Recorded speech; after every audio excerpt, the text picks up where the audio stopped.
बिस्मिल्लाहिर्रहमानिर्रहीम। अस्सलाम वालेकुम दोस्तों, मैं हूँ फ़यान सारी। दोस्तों, आपको रमज़ानुल मुबारक का पहला रोज़ा बहुत बहुत मुबारक हो और अल्लाह आप पर रहमतें करें। दोस्तों, आज हम बना रहे हैं बहुत ही टेस्टी और बहुत ही क्रिस्पी प्याज के पकौड़े, जो बहुत ही ज़्यादा मज़ा बनते हैं और आपकी इफ्तारी को बहुत ही ज़्यादा शानदार बना देंगे।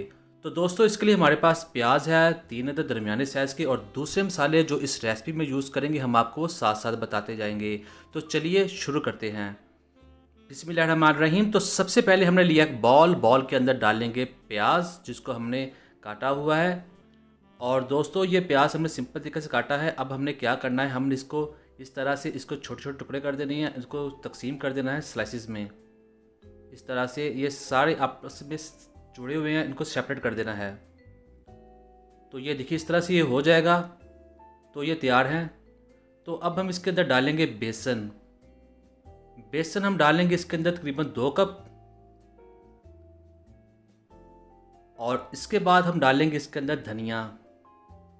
धनिया हम डालेंगे तकरीबन 1 चम्मच। और इसके बाद डालेंगे हम इसमें अनारदाना तकरीबन 1 चम्मच।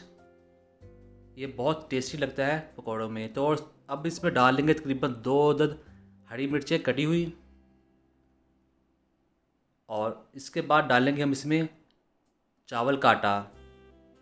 ये इसको बहुत ज़्यादा क्रिस्पी बनाने में मदद देता है। और अब हम डालेंगे इसमें अंदर कुछ मसाले, जिसमें डालेंगे आधा चम्मच नमक, आधा चम्मच लाल मिर्च और 1/4 चम्मच हल्दी। और 1 चम्मच डालेंगे हम इसके अंदर ज़ीरा। इसको हाथों से मसल लेंगे पहले। और इसके बाद डालेंगे 1 ही चम्मच साबुत खुश्क धनिया। इसको भी हाथों से मसल लेंगे। तो यहाँ हम अब इसको अच्छे तरीके से मिक्स कर लेते हैं। जिन दोस्तों चैनल को सब्सक्राइब किया उन सबका बहुत बहुत शुक्रिया, और जो नए हैं उनसे रिक्वेस्ट है चैनल को सब्सक्राइब कर लें। अब इसके अंदर आधा कप पानी डाल दिया है और फिर इसको मिक्स करते हैं। ये देखिए, अल्हम्दुलिल्लाह ये हमारा तैयार हो चुका है फ्राई करने के लिए। तो ये देखिए, इस तरह से बनेगा। प्याज ऐसे ही नज़र आएंगे आपको इसके अंदर, तभी ये प्याज वाले क्रिस्पी पकौड़े बनेंगे। तो चलिए चलते हैं, इसको फ्राई करते हैं। बिस्मिल्लाहिर्रहमानिर्रहीम। कढ़ाई के अंदर जो हमारा ऑयल है वो गर्म हो चुका है। यहाँ हमने इसको ज़्यादा गर्म किया है। बिस्मिल्लाहिर्रहमानिर्रहीम। तो अब हम इसके अंदर पकौड़े का डाल रहे हैं। और जैसे हम पकौड़े डाल लेंगे, इसका फ्लेम कम कर देंगे और इसको कम फ्लेम में पकाएंगे तकरीबन 4 से 5 मिनट के लिए। जिन दोस्तों चैनल को सब्सक्राइब किया उनका बहुत बहुत शुक्रिया, और जो दोस्त नए हैं उनसे रिक्वेस्ट चैनल को सब्सक्राइब कर लें। वीडियो से मुताल्लिक़ कोई भी सवाल पूछना हो कमेंट बॉक्स में पूछ सकते हैं, आपको इंशाल्लाह इसका जवाब ज़रूर मिलेगा। पकौड़े डालने के बाद हम इसको 1 से 2 बार हिलाएंगे, दोनों साइडों से पकाएंगे।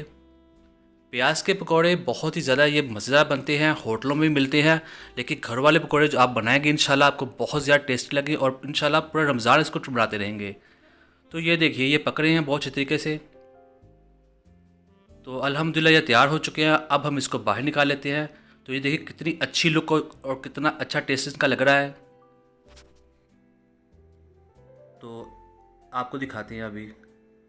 ये देखिए कितने ज़्यादा क्रिस्पी हैं और बहुत ही ये मज़ेदार बनते हैं। आप इस रेसिपी को ज़रूर ट्राई कीजिएगा। तो इसी तरह हम दूसरे भी फ्राई कर लेते हैं। अल्हम्दुलिल्लाह हमारे पकौड़े बनकर ये भी तैयार हो चुके हैं और आपको दिखाते हैं इसकी फाइनल लुक। माशाल्लाह माशाल्लाह, बहुत ही टेस्टी और बहुत ही मज़े लग रहे हैं प्याज के पकौड़े। तो अगर आपने इस रेसिपी को ट्राई नहीं किया तो ज़रूर ट्राई कीजिएगा, इंशाल्लाह ये आपको बहुत पसंद आएगी। तो दोस्तों, ये देखिए कितने क्रिस्पी लग रहे हैं। तो दोस्तों, आज की वीडियो यहीं तक थी। वीडियो पसंद है वीडियो को लाइक कीजिएगा, चैनल को सब्सक्राइब कीजिएगा। अब मुझे इजाज़त दें। अल्लाह हाफिज़।